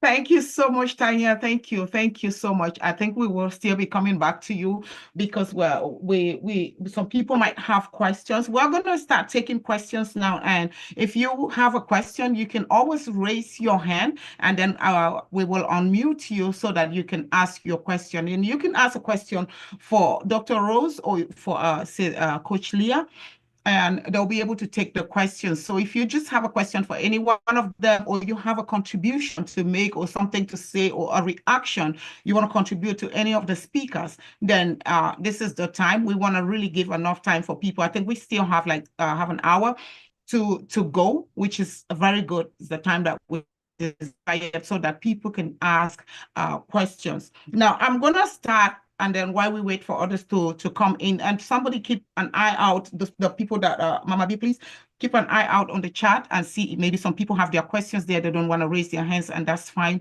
But I'm going to start by throwing out this question let me start first with Coach Leah, because what she said a lot of things, and I wish that we had the time to actually dissect what she said, because I am beginning to forget. I thought I would retain everything that I wanted to say, but I can't even remember everything. But she said something that was really, really great when she was speaking about accent. And I believe that on Tuesday, I actually spoke about the accent thing, because many of us are judged by our accents, especially when you come to this country and you start with those survivor jobs and you put your degree behind and you begin with the survivor job, because everybody thinks that this is where everybody starts or all of that. And then you come and you enter into a community of your own people, and then they begin to say that, oh, this is what everybody does, and you do the customer service, and you're in one of those contact centers, and somebody calls, and then they tell you that, oh,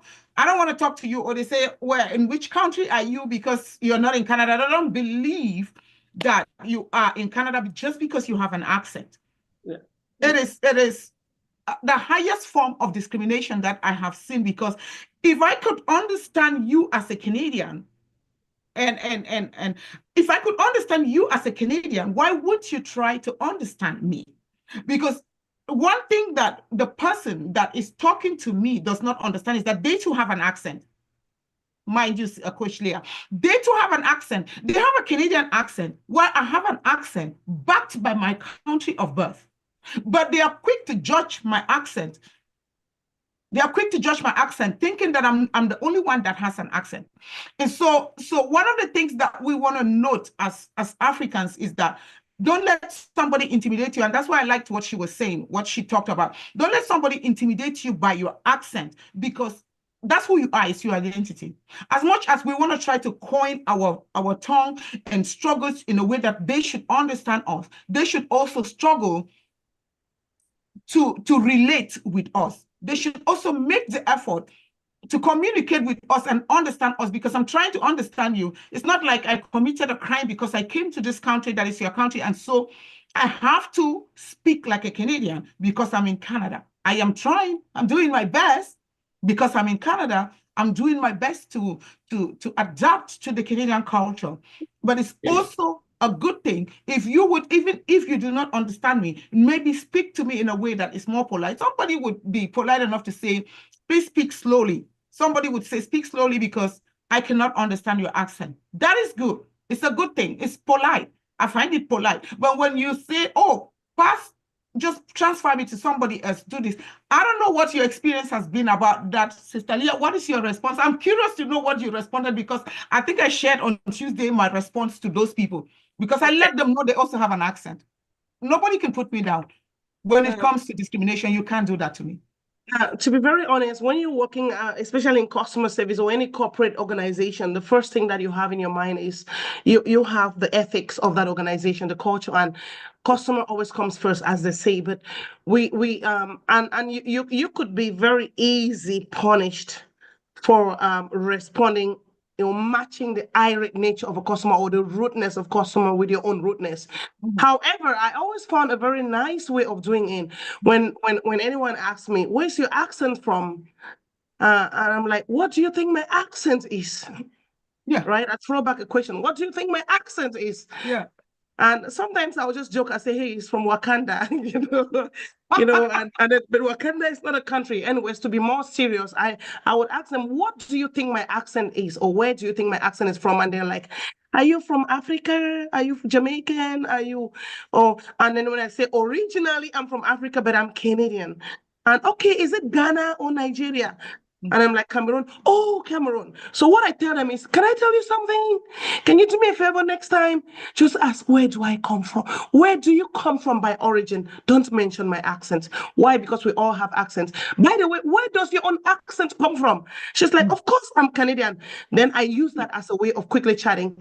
You see, you want me to assume you're Canadian because you speak the way you speak. Remember, if you record your voice and play it, your voice does not automatically say, this is Canadian. And if I record my accent, it doesn't automatically say, this is Nigeria or this is Ghana. However, it is me as human. So I always look for opportunities to educate them.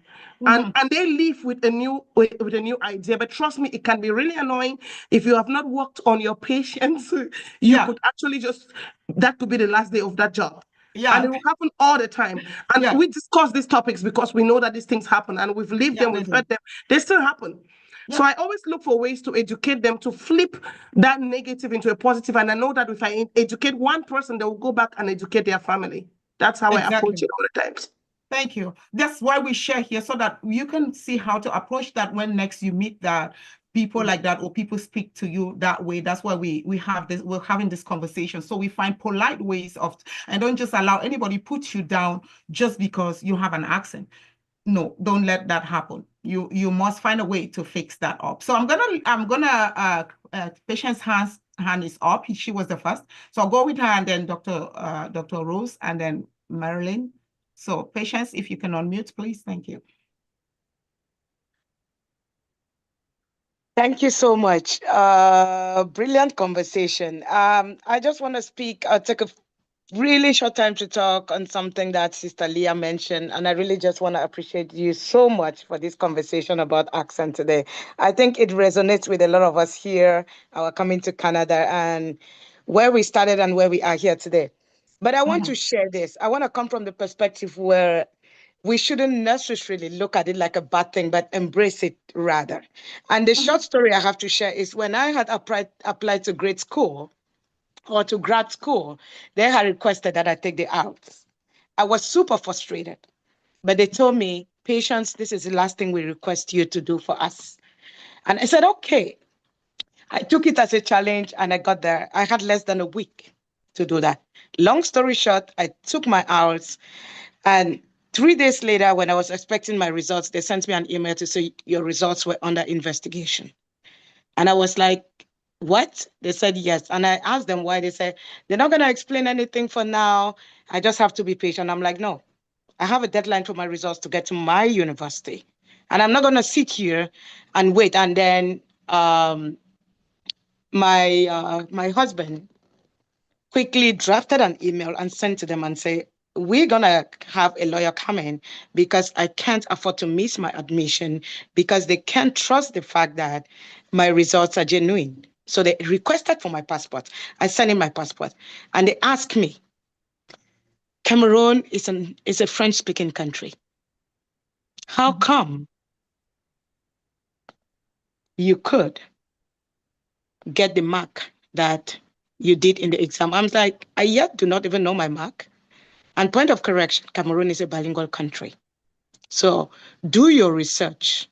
But all I'm saying is, I will need my results before Friday. I don't care if you will have to work overtime to finish with that investigation so I can get my results timely.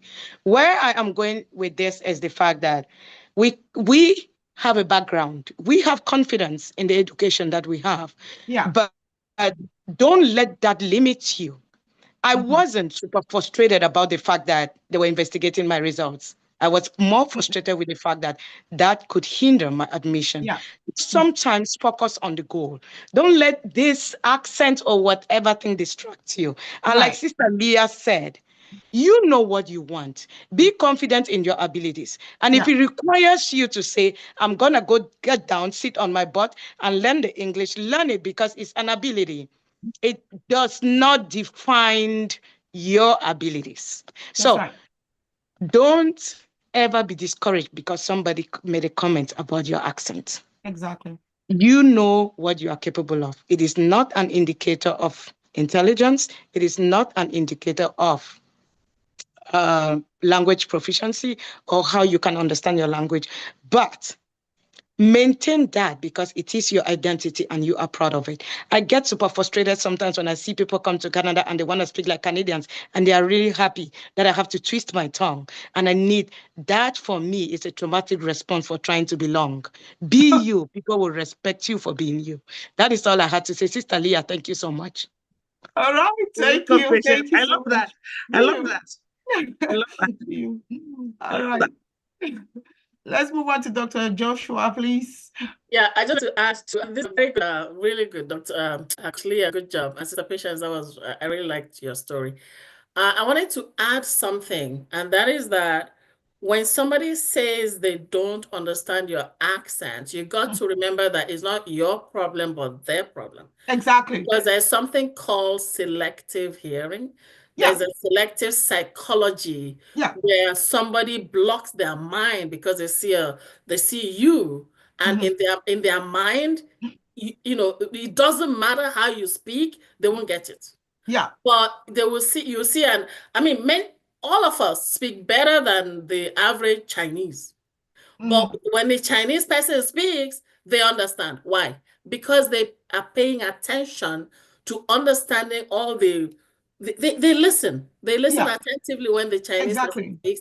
They listen attentively when the Indian person speaks.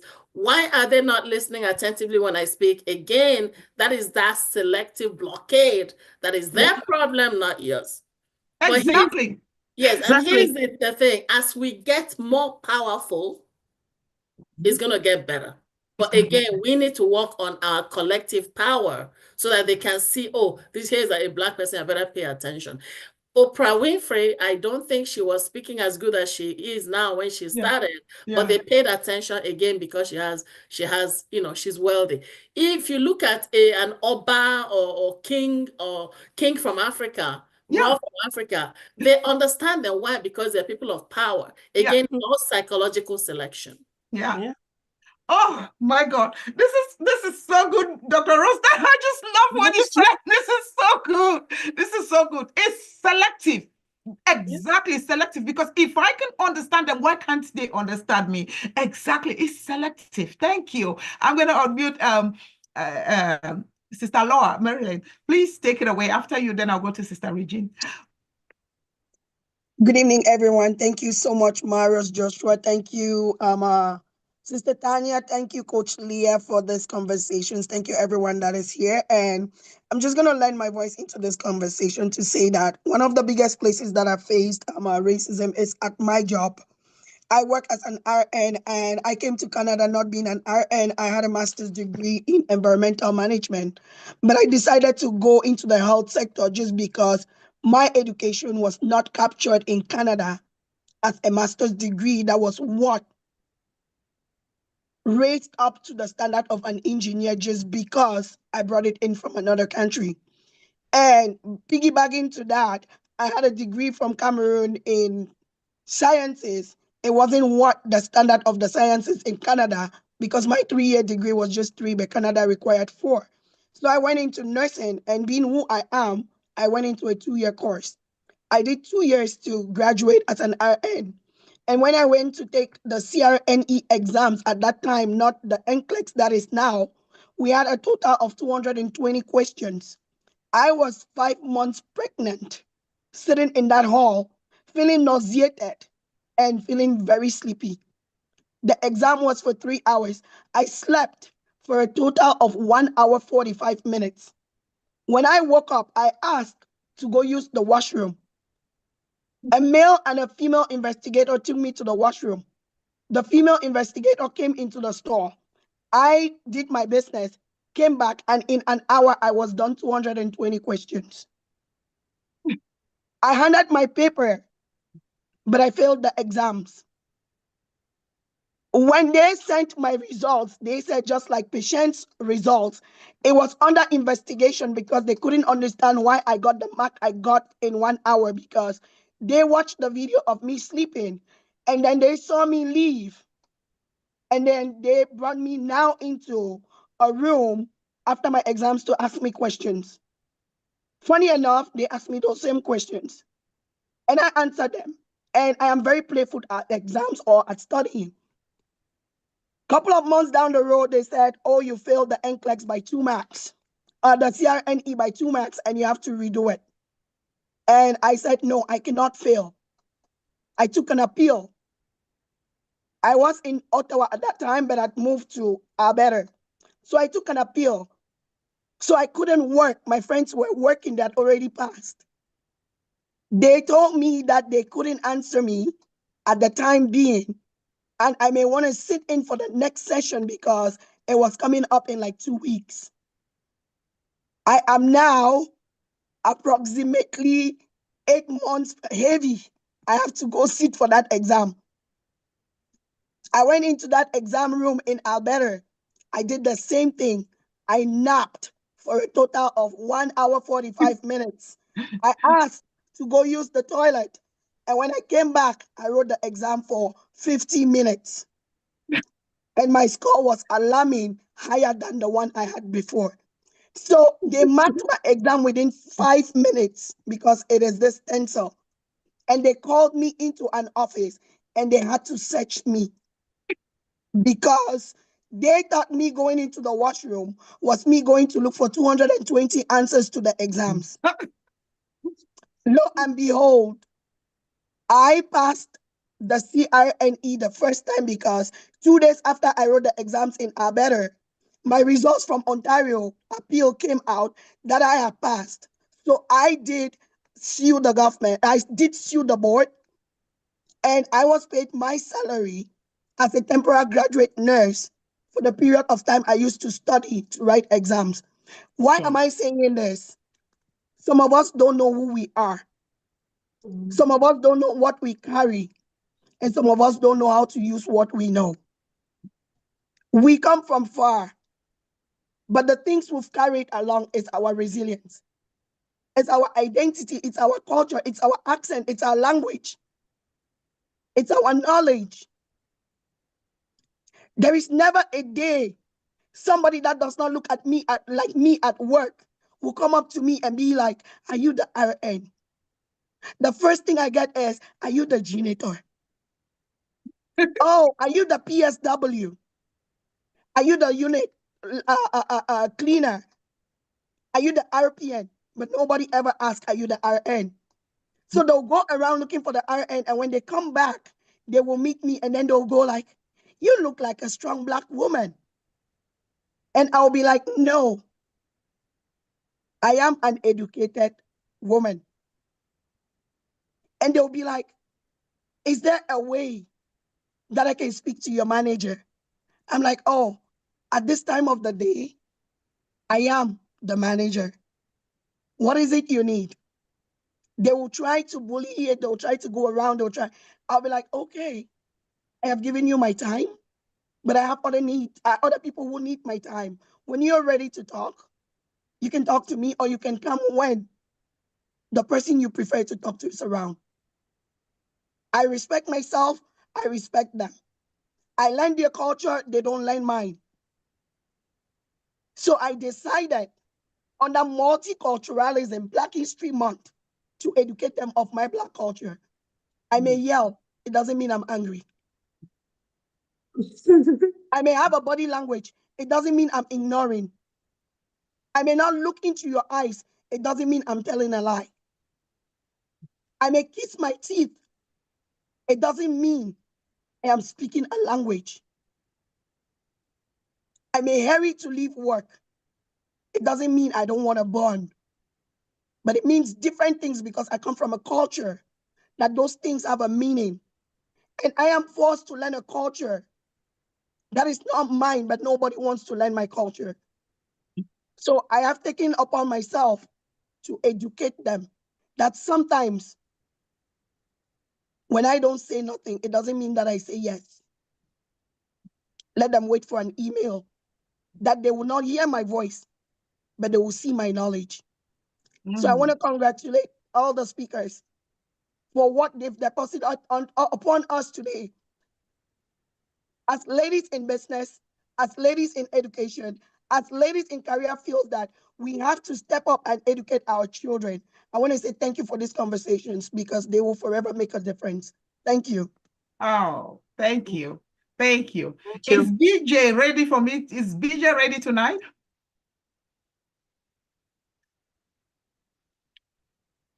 Let me see. Is BJ ready for tonight? All right. Let me see. Okay. BJ is ready.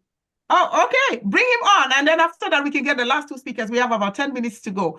Where's BJ? BJ, come on. They need to unmute him. He is on Where is he? Can somebody go to find BJ for me? Let me see BJ. BJ, where is he? Let me see. I'm looking. Wait a minute. She needs, if he turns on his camera, I'll see him fast. No, yeah, okay, there we go. I can't find him. Okay, perfect. Good. Come on, BJ. Hi. Good evening, everyone. I'm so excited to be here. Thank you, Auntie Head Girl and Canada Virtuous Women for giving me the chance to share my story. My name is Beltis Yambi. I live in London, Ontario. Riding the bus to school, playing in the schoolyard, other playgrounds in my community is sometimes not a fun fact. Just because of my skin color, I've been called dirty to fat to ugly. My hair has been called shit and tree roots. And all those things I cannot begin to say here. I've been laughed at for looking different. And I've been pushed, slapped, pulled, and kicked. Did these things make me sad? Yes. Did I address them? Yes. I reported to the bus driver, the class teacher, my principal, and my mom. Was there a change? Sometimes. Was there a change in my behavior? Yes. I told myself that I cannot belong where I am bullied and pushed out. So I made friends with kids that looked like just looked like me. In a friendship circle, I discovered I was treated nicely and loved. So I asked my lovely mom, Marilyn Nano, what was the way forward? And she gave me the best life lesson ever. Know who you are in God, and the rest do not really matter. When God decides to showcase you to the world, it will not matter if you are black or white or whatever. Just love everyone, but respect yourself enough to know that they owe you nothing. Canada is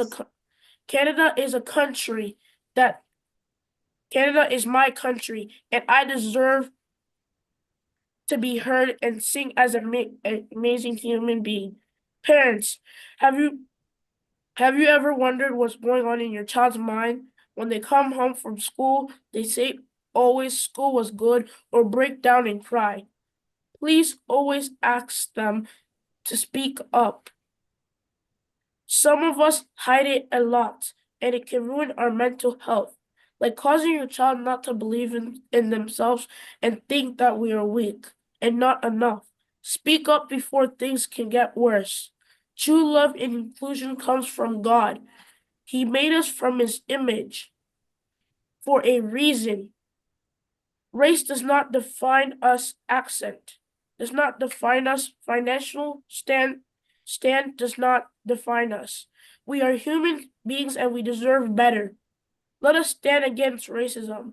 Let us strive for inclusion, and let us use our diversity to build a better Canada. Long live Canada Virtuous Women. Long live Canada. Thank you. This is all I have to say today. Ooh. Oh my God. Oh my God. Oh my God. Oh my God. Ah. Oh Lord. Thank you so much. Thank you so much, BJ. I love you so much. Thank you for sharing your story. You got me so emotional. Thank you. Thank you, BJ. Ah, thank you. I'm so happy that this was recorded. This is being recorded. It's on our YouTube channel. So that sometimes we get to go back there and you see. Thank you. Thank you. I just love you so much.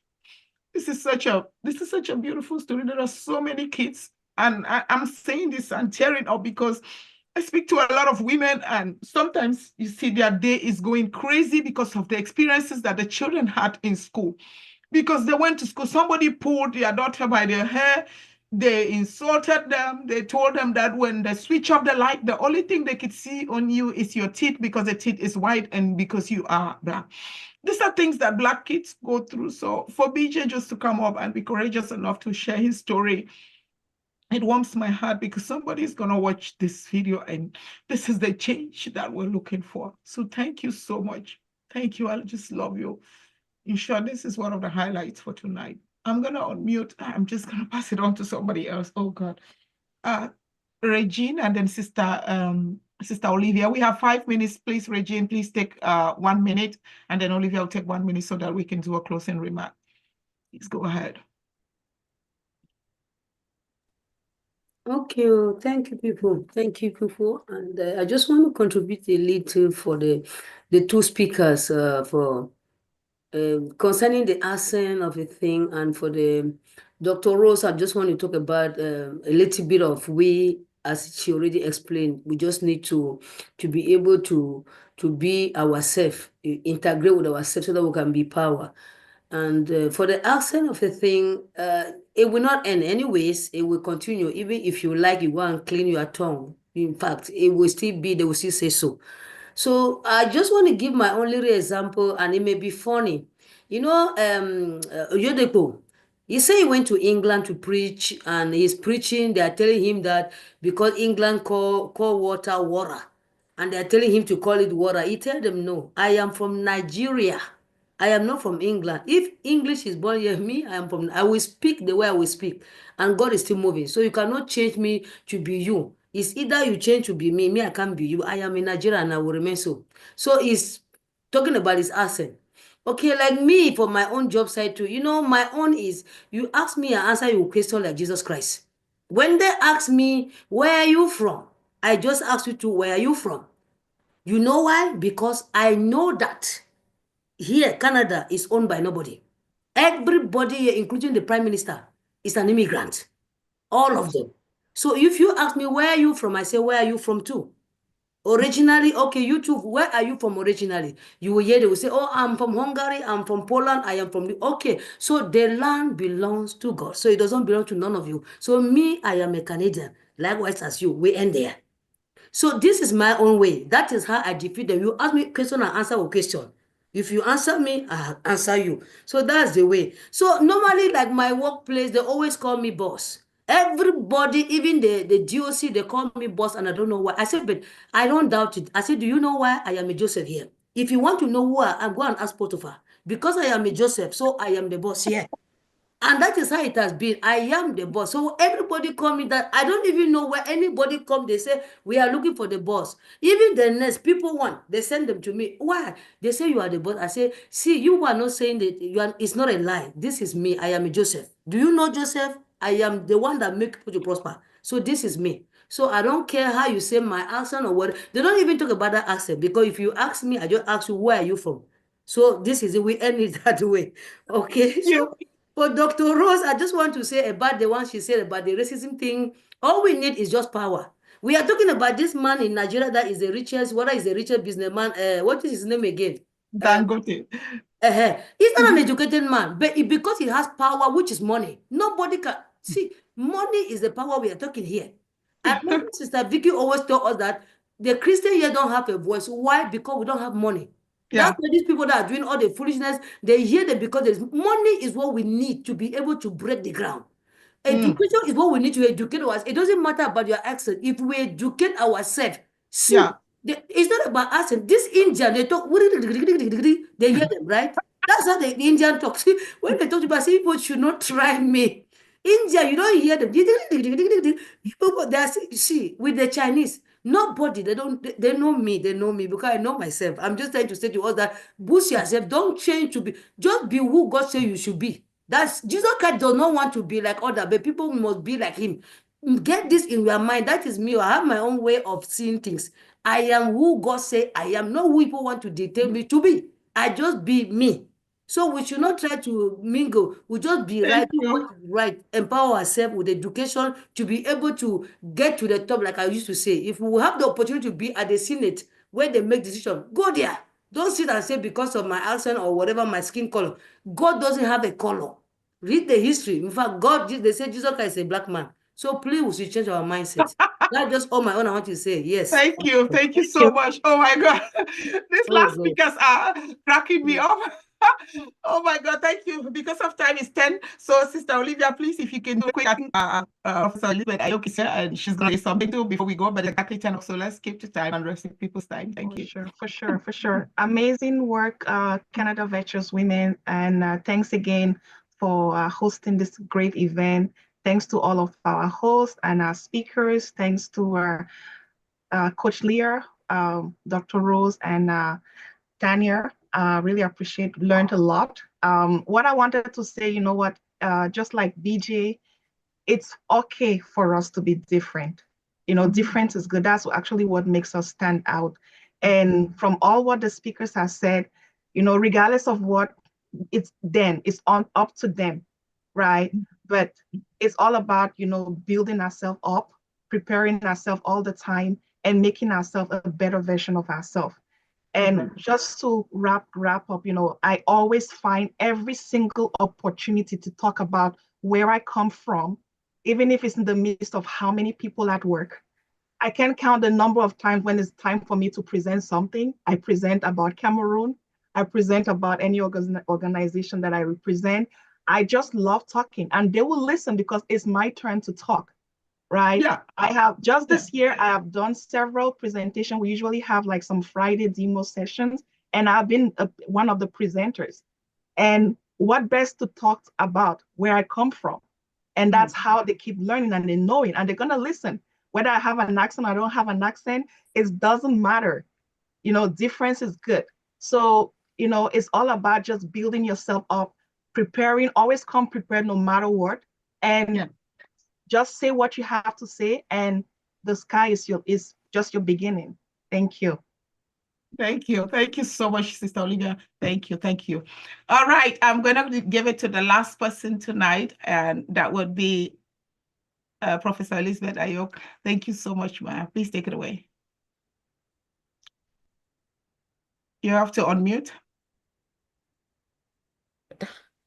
Thank you, Virtuous Women. Thanks to everybody who has spoken this night.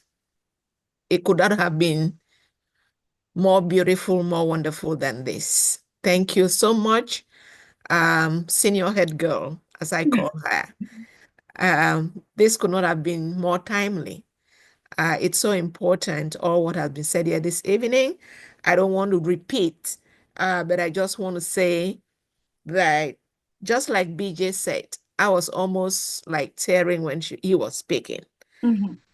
Just to add to what he said, my son, who looks almost just like BJ as I was looking at him, when school started this year, he came and told me, Mommy, can you tell my teacher that my name is Peter?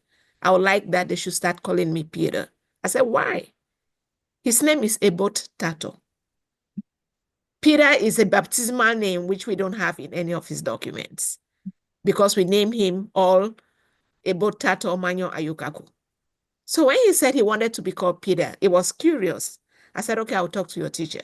But a day later, I called him. I said, why do you want to be called Peter? He said, because my friends laugh at my name and they don't know how to pronounce it. Some call me Ebot, some call Abbott, some call, everybody's calling their own name. I said, so does that bother you? He said, yeah. I said, why? It shouldn't bother you. That is your name. That is who you are. If they can't call it, that is their problem. They should learn how to pronounce your name.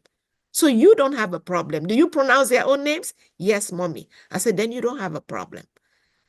And the next day he came, he said, okay, Mommy, don't tell my teacher anything again. I don't want to be called Peter. My name is Ebot Tato. So what I want to say is sometimes the conversation we also have at home with our children on our tables is very important. We might have missed the point because we came here as adults. We are trying to integrate, to find our feet. But the children, especially those who are born here, they have to understand that who they are is who they are. Nothing, just like everybody has said. They should have confidence in themselves. They should love whom they are and believe in themselves. Their names are their names. That is what I tell my children. If they call you Peter, nobody knows where you come from. Ibotato is your name because you are a Cameroonian, and that name will be associated to Cameroon.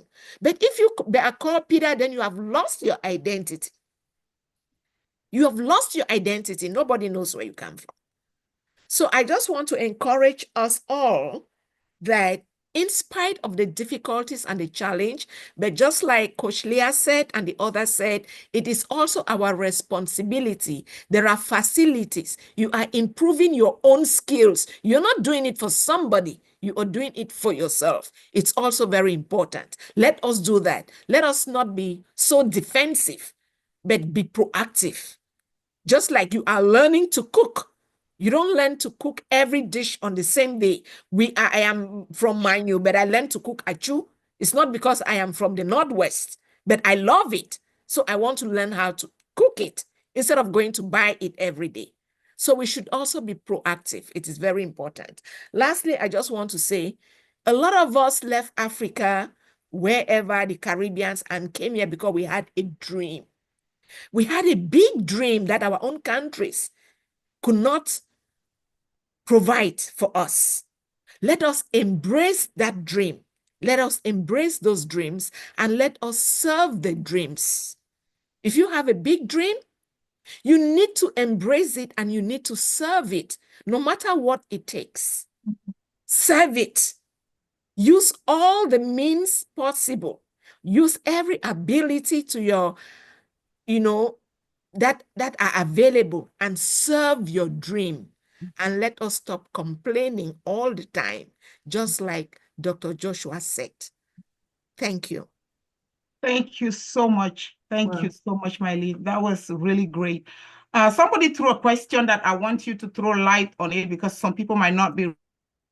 Joshua, she says, one question for Dr. Rose, please. And can you help me more light to the fact when you said we think short-term goals and we think of long-term, we don't think of long-term goals. I mean, with regards to our financial literacy. I would really want you to talk because financial literacy is something that is big in the African community. We didn't have enough time to do justice to your presentation. I think we're going to bring you back for another workshop on this, please. Please, and don't say no. Thank you for saying yes, because we need that. And also with Tanya, I think we need more of this financial workshops so that people can throw their questions and ask their questions, because when we get our finances well, if we get it right, some of us came here made mistakes and we're trying to fix them, but the people that are coming out, if they know it and don't even make the mistakes that we made, then they are on their way to a good future. So yes, please go ahead.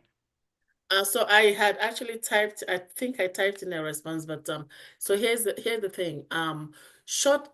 Short-term thinking is basically thinking about now, survival mode. Long-term thinking is thinking about generations. And long-term can be anywhere from 10 years, 20 years, 30 years, 100 years. Many of us are not able to think 100 years. It's too far for us. But when we switch into generational planning, then we do long-term. A lot of people, for example, don't take life insurance because, oh, Jesus is my insurance. We're not thinking that one day we're going to go. We are not able to confront the fact that one day we'll be gone. It's either fear or superstition, whatever. But in order for us to really put our house in order, we need to think long-term. Okay, so short-term is eating your fruit and the seed with it. Long-term is planting the seed for tomorrow's trees. If we eat our seed along with the fruit, there'll be no future. Exactly. And so many of us spend our money now. There's a party, we spend all our money on shoes and clothing. We forget that we need to save money. We're buying gifts for our children. We buy them the most expensive Game Boy and whatever the names these days. But then we forget that that same child will one day be 40 years old. And if we're not saving now, 30 years down the road, the child is going to be as broke as you now. So not thinking about generational future basically perpetuates generational poverty. Thank you. Thank you so much. Okay, I'm gonna have to let us go. We're like 10 minutes above our time. So I just want to want us to actually maintain time. I would have loved to give maybe some each person a minute of closing remark, but we will let it go here because we're way more above our time. I want to thank every speaker for tonight, everybody that participated. Thank you so much, Dr. Rose Joshua. Thank you, Coach Leah. Thank you, Tanya. Thank you so much for coming to be a blessing to us. And I want to thank every person, every guest on our platform, and especially the Canada Virtuous Women that invited all of these people to come spend their time with us. I see some people maybe thought that it was 10 p.m. We're actually rounded up. There is a YouTube link. I will stop the recording in a moment, and the YouTube should be available. So the people that want to follow the conversation, they are interesting conversations, so you can follow it. You can watch it from there. I hear now that they say Facebook deletes videos after, I think it's 30 days or something. So we are actually blessed that we are recording our videos on YouTube where they can live there, they can stay there for long or forever. But Facebook actually deletes the videos after some time. So it's a good thing that we're saving them on YouTube, so we can always go back there. Now, this workshop, the virtual workshops come to an end tonight. Then we have the last session with event at the Preston Event Center here in Ottawa on Saturday from 1 p.m. until 5 p.m. Everyone is invited. Like we said from the beginning, that this project is funded by the government of Canada. So everything that we do there, we are doing it free because it's already been funded by the government. Now we will stream it online. So we will also have a YouTube link on, or maybe also on Facebook, but we will focus on YouTube so that the video can last. So for people that are outside of Ottawa, they can watch from there. So